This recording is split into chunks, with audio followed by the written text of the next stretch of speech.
عفوك إني للنور مدت يداي نزعت أسرار قلبي وجئت ألقي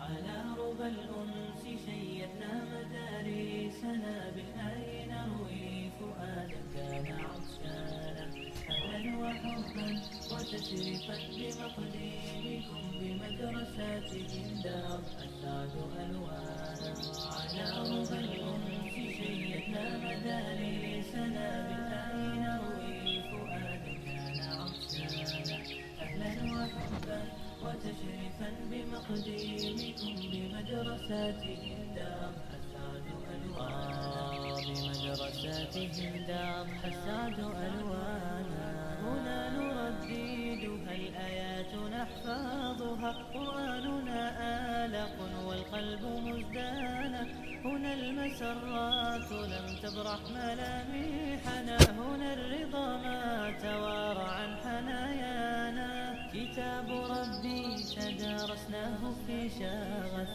حفظا وحبا وتفسيرا وإتقانا على ربى الأنس شيدنا مدارس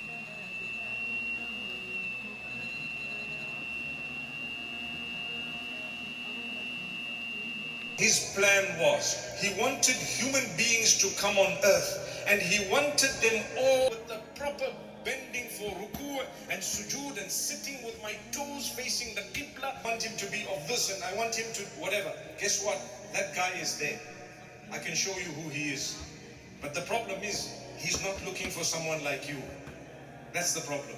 Alayhi salam to say, this is paradise, this is Jannah, this is the garden. You can do whatever you want here. There is nothing for.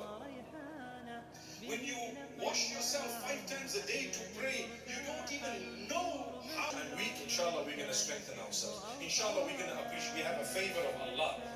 We have a favor of Allah. It reminds me of an example.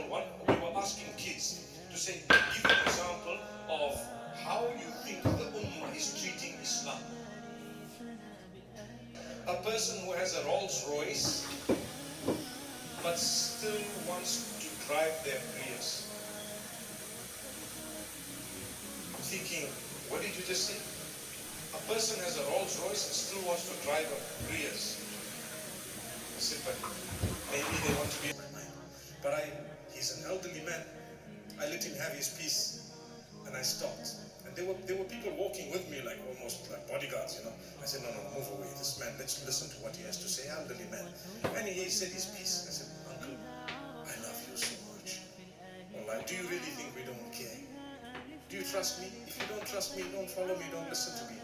Kick me out of your own vocab, it's okay. But you trust me. If you trust me, trust the fact that I am doing whatever I can. Maybe not exactly how you want it, but I know what I'm doing. And I know things you don't know. And I have done things you wouldn't imagine I would have done. Allah loves those who do good. My good deed is for Allah, not for you. I'm going to do good.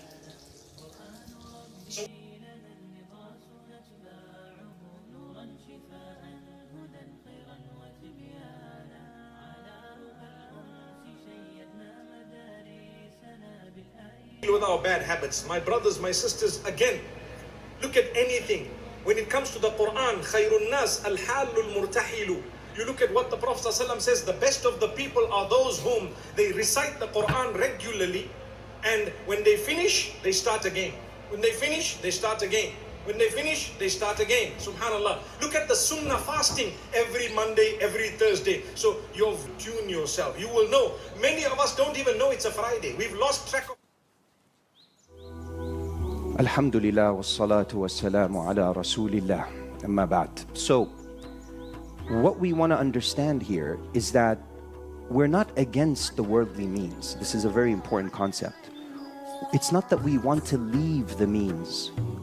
We want to sever the attachment to the means. Ibn al-Qayyim has a beautiful saying. He says, ترك الأسباب رهبانية والانشغال بها من الخارج والاعتماد عليها من الداخل يهودية وقال نفيها عين الإيمان وإنفاقها عين الإسلام. Such a beautiful saying. He says, leaving asbab, turning your back to dunya, is the way of the monasts, the monks. We don't do this. We're active in this dunya. It's a means for our akhirah. It's mazra'atul akhirah. It's the plowing field for the one. Subhanallah plants you a tree in paradise. So there's a reason why we're here. But Allah created this dunya to complete His commands. And He created Jannah to complete our shahawat. We switched it around. We're now here fulfilling our desires instead of fulfilling God's commands. And I'm telling you, whoever is a slave to Allah in this world will be free in akhirah, in Jannah. But whoever is a slave to his desires in this world will be a slave to Allah in Jahannam, in the hereafter. The command of Allah is above everything. And He says, but busying yourself with the worldly means, being distracted from the commands of Allah while relying on Him internally, He says this is the way of the Jews. He says in the way of the believers, nafyuha, negating it. Negating it doesn't mean leaving it. In fact, He says in the way of the Muslims is to spend it. Why spend it? Because that's the proof of Iman.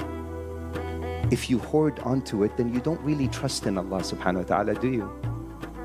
Allah has a formula in the Quran, it's ajib every time I read it.